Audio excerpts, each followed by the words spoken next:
Gimana jadinya kalau pendakian yang niatnya cuma buat ikut-ikutan tren di TikTok malah berubah jadi salah satu pengalaman paling mengerikan seumur hidup? Nah, hari ini kita bakal ngebongkar kisah viral dua pendaki pemula di Gunung Lawu yang super mistis.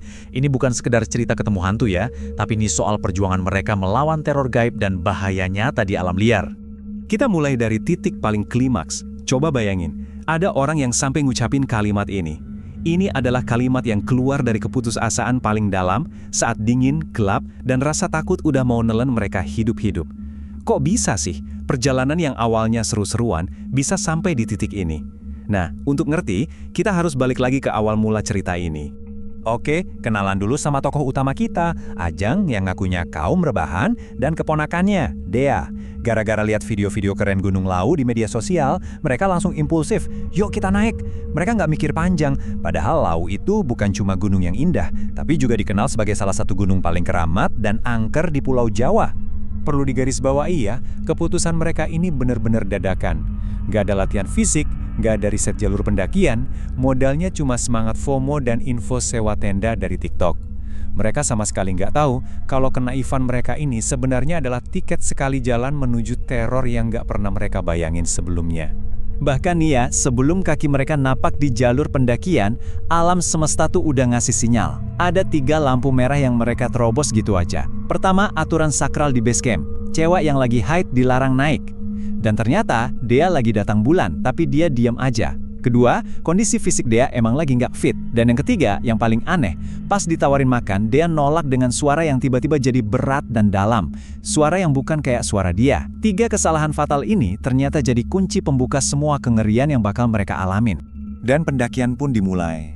Rasa seneng di awal, perlahan-lahan luntur seiring malam yang makin gelap.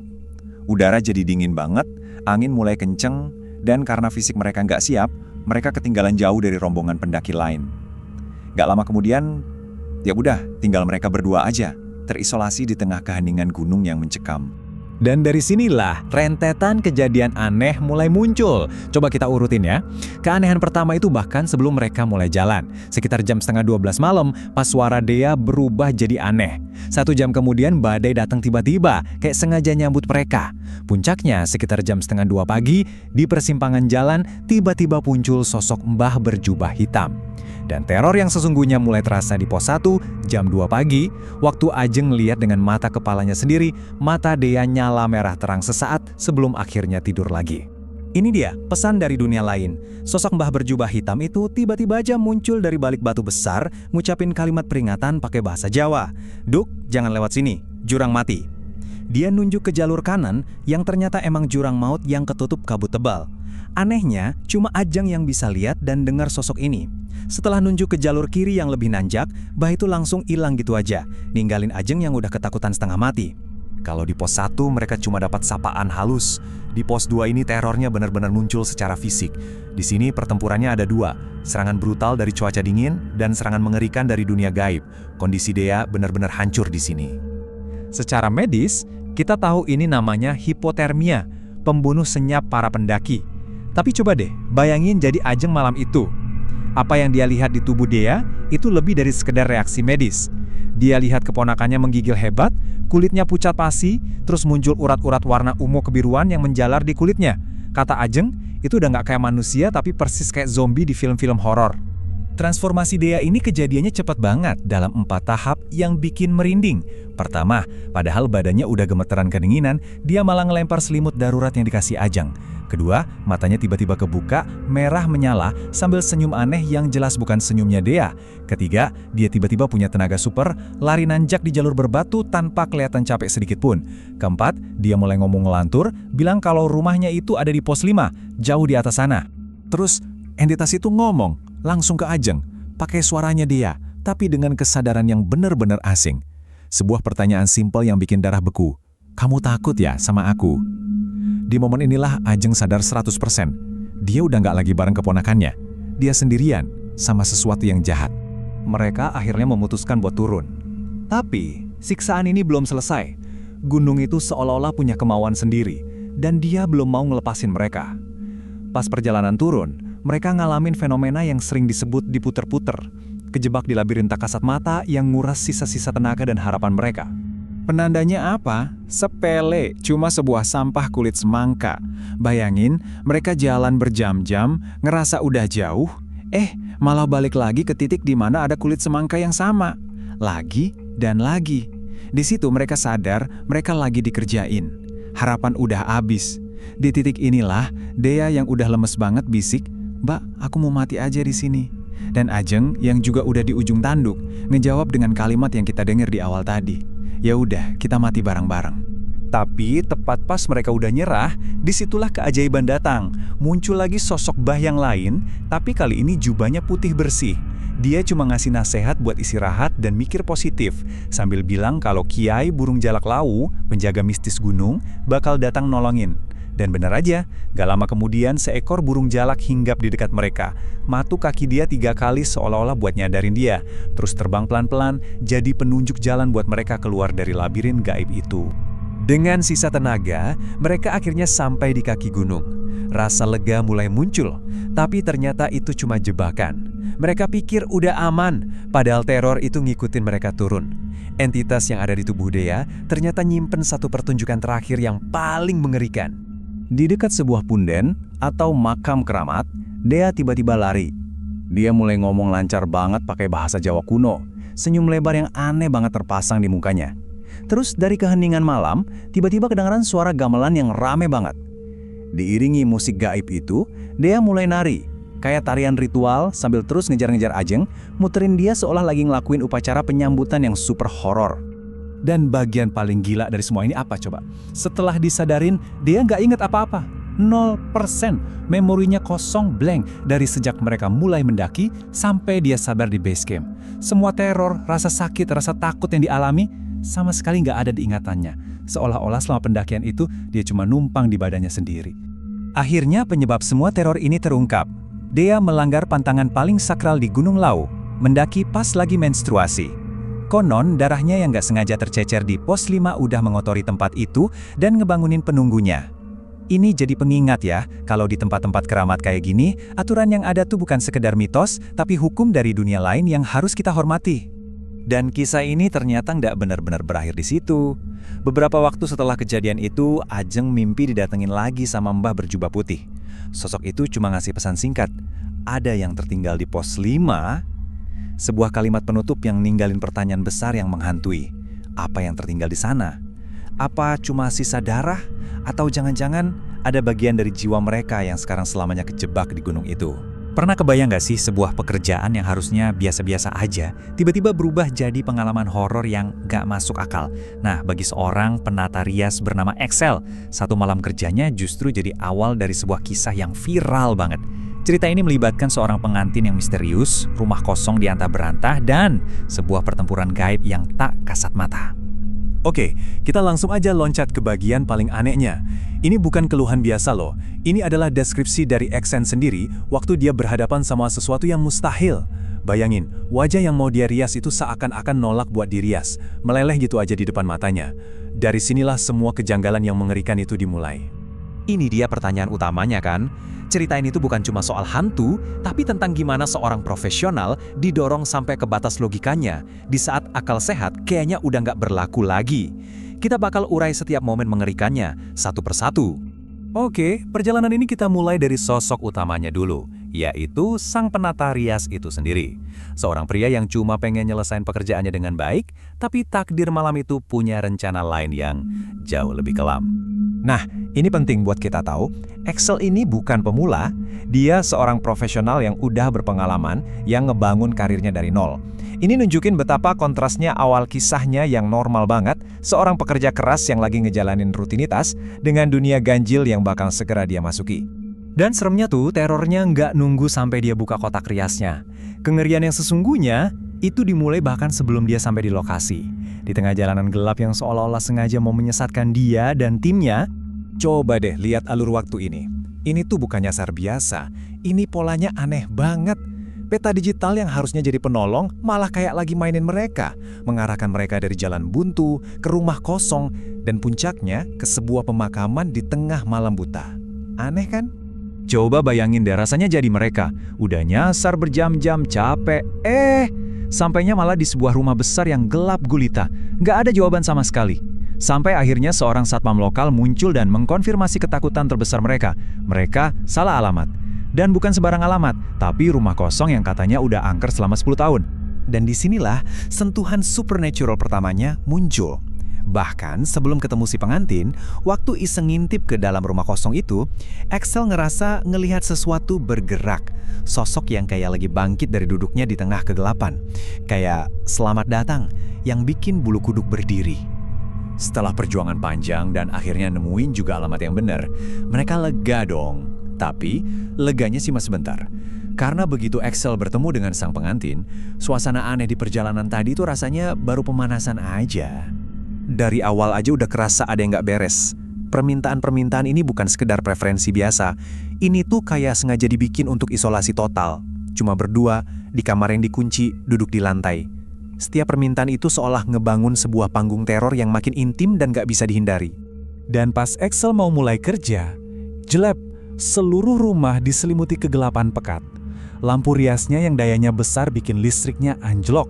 Dalam sunyi dan gelap itu, waktu Axel lagi ngeraba-raba nyari HP-nya buat senter, dia sadar, dia udah nggak lagi sendirian sama si pengantin. Ada sesuatu yang lain di sana. Dari dalam kegelapan, suara yang keluar dari mulut si pengantin itu bukan suaranya lagi, melainkan suara serak dan bergetar, suara seorang nenek-nenek tua. Sebuah perintah yang diucapin dengan nada yang rapuh, tapi nggak bisa dibantah. Saat itu, Axel sadar.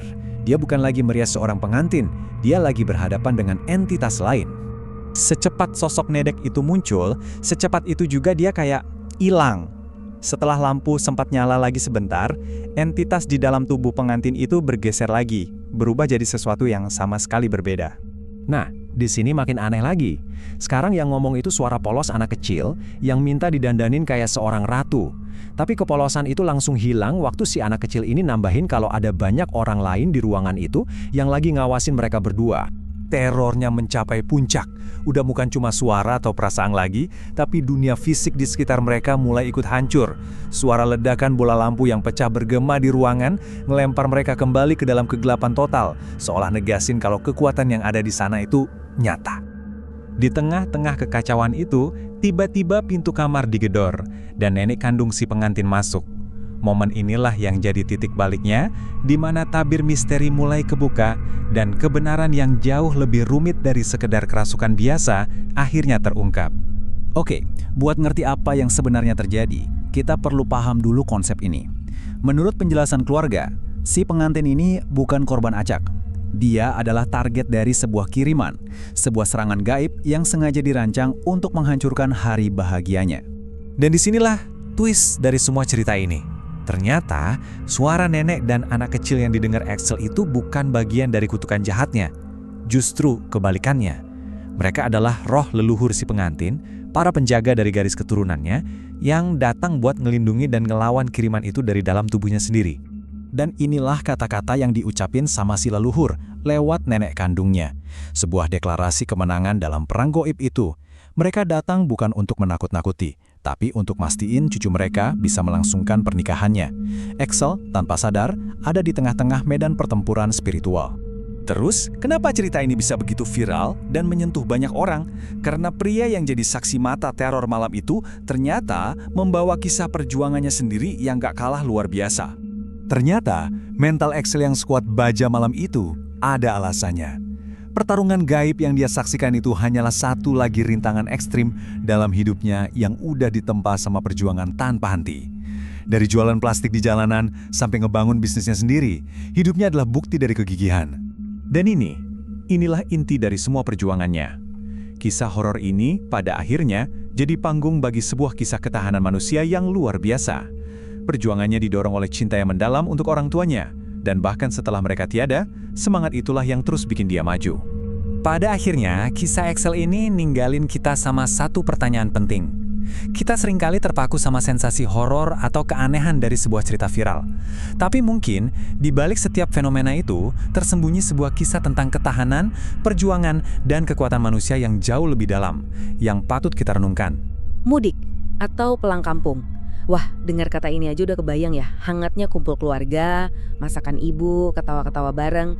Tapi, coba deh bayangin gimana kalau perjalanan mudik yang harusnya penuh kebahagiaan itu malah nyasar ke jalur yang nggak ada di peta, jalur yang ngebawa satu keluarga ini ke sebuah teror yang kayaknya nggak bakal bisa mereka lupain seumur hidup. Yuk kita telusuri kisah nyata mereka yang perjalanannya dipandu teknologi langsung ke jantung kegelapan. Coba deh lihat perbandingan ini.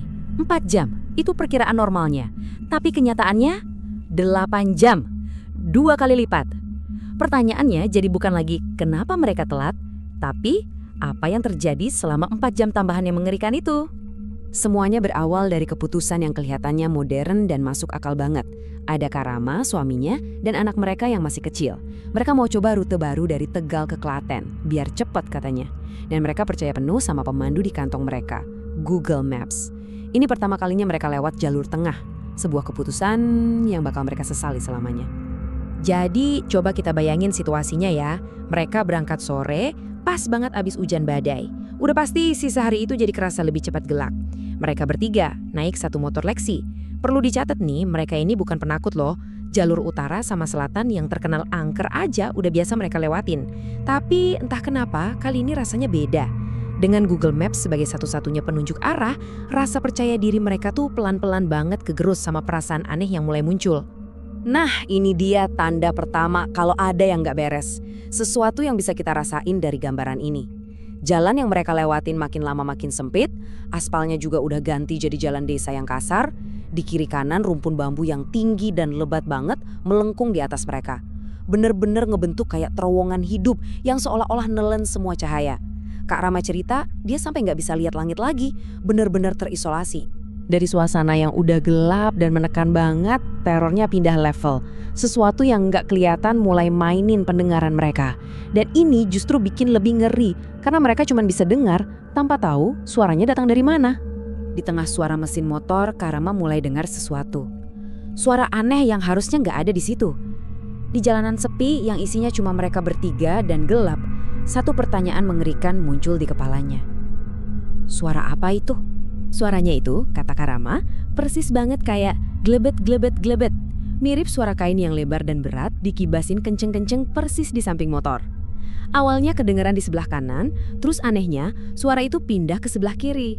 Dia yakin banget itu bukan jas hujan mereka karena modelnya setelan, nggak mungkin bisa berkibar kayak gitu. Suara itu nyata dan sekarang nemenin perjalanan mereka. Seolah-olah yang tadi belum cukup, teror suaranya makin menjadi-jadi. Karama dengar suara perempuan nangis. Awalnya pelan, sayup-sayup gitu.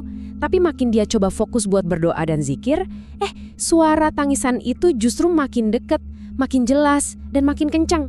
Kayak nantangin dia gitu. Dia panik, coba ngasih kode ke suaminya, tapi suaminya cuma bisa nyuruh dia buat terus berdoa. Oke, ini dia puncaknya. Setelah mental mereka diganggu sama teror suara, ketakutan yang tadinya abstrak itu sekarang bakal berubah jadi wujud yang paling mengerikan. Sesuatu yang bakal dilihat langsung sama mata Karama. Tiba-tiba, sunyi. Suara tangisan itu hilang gitu aja. Hening yang mendadak ini malah bikin suasana jadi makin mencekam. Setelah dari tadi terus-terusan merem karena takut, Karama akhirnya memberanikan diri. Dia cuma pengen pengen ngebuktiin ke dirinya sendiri kalau semua itu cuma imajinasinya. Dia pun buka mata. Dan apa yang dia lihat jauh lebih buruk dari suara apapun yang bisa dia bayangin. Di sisi motornya, sejajar sama dia, terbaring sesosok pocong. Bukan berdiri ya, tapi terbaring miring di atas tanah, ngikutin laju motor mereka dengan sempurna. Dan bagian terburuknya, yang bikin gambaran ini nempel selamanya di ingatannya, matanya kebuka lebar, hitam legam, nggak berkedip sama sekali, melotot natap lurus ke arah dia. Di tengah kepanikan dan kengerian yang bikin badan kaku itu, sayup-sayup terdengar suara azan Isya dari kejauhan. Tepat pas gema azan itu kedengaran, sosok mengerikan di samping motor itu langsung hilang. Lenyap seketika. Mereka dapat jeda buat napas. Tapi mereka tahu, perjalanan teror ini masih jauh dari kata selesai. Mereka masih tersesat di tengah kegelapan. Lolos dari satu makhluk tadi bukan berarti mereka aman. Justru sebaliknya, mereka malah masuk ke sebuah area di mana batas antara dunia nyata sama dunia gaib itu rasanya tipis banget. Sebuah desa yang harusnya jadi tempat perlindungan, malah terasa kayak jebakan raksasa. Mereka sampai di sebuah perkampungan. Tapi, ini bukan perkampungan biasa. Rumah-rumahnya tuh gede-gede, gaya kolonial Belanda kuno gitu. Halamannya luas tapi udah ketutup sama rumput liar yang tinggi-tinggi. Nggak ada satupun lampu nyala, nggak ada suara TV, nggak ada tanda-tanda kehidupan sama sekali. Sepi total. Dan yang paling aneh, udaranya tuh diselimutin sama lapisan asap tipis misterius gitu. Dalam kondisi putus asa, mereka coba pakai logika. Suaminya mikir, pasar, pasti ramai. Dia buka lagi Google Maps, tujuannya diubah jadi pasar terdekat. Peta pun ngarahin mereka ke sebuah jalan setapak. 3 menit kemudian, suara dari aplikasi bilang, Anda telah tiba di tujuan. Tapi pas dilihat, di sana nggak ada pasar sama sekali. Yang ada cuma semak belukar setinggi dada sama kepulan asap yang lebih tebal dari sebelumnya. Teknologi udah benar-benar ngebawa mereka ke jalan buntu. Setelah balik arah dari pasar goib itu, mereka akhirnya nemuin tanda-tanda kehidupan. Ada secercah harapan. Tapi, pertemuan ini bukannya bikin lega, malah nambah lapisan misteri dan ketakutan di malam yang udah panjang banget ini. Di pinggir perkampungan lain, mereka ngelihat ada cahaya remang dari pos ronda. Di dalamnya ada 2 bapak-bapak tua. Akhirnya, ada orang yang bisa ditanya. Mereka berhenti dengan perasaan lega yang luar biasa. Tapi kelegaan itu gak bertahan lama. Mereka cuma nanya arah ke jalan besar.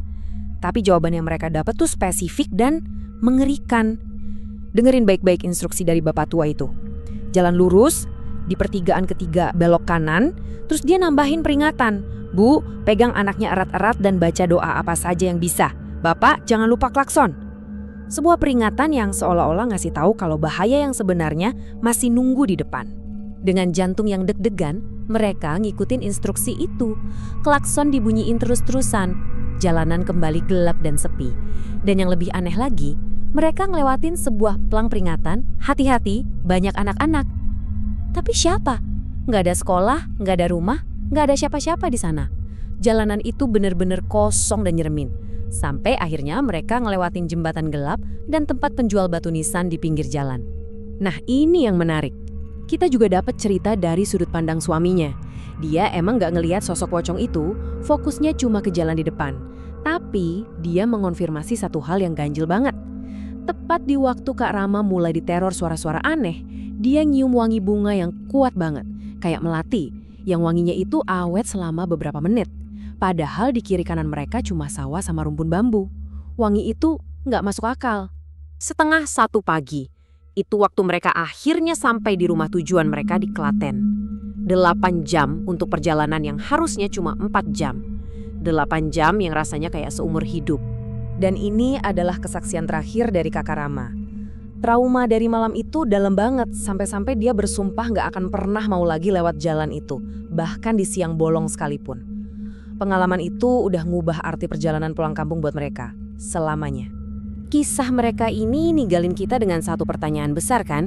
Di dunia yang sekarang bergantung banget sama teknologi buat navigasi, apa yang terjadi kalau teknologi itu justru ngebawa kita nyasar ke tempat yang nggak seharusnya? Ketika peta digital kita gagal, apalagi yang bisa kita percaya? Naluri kita atau doa?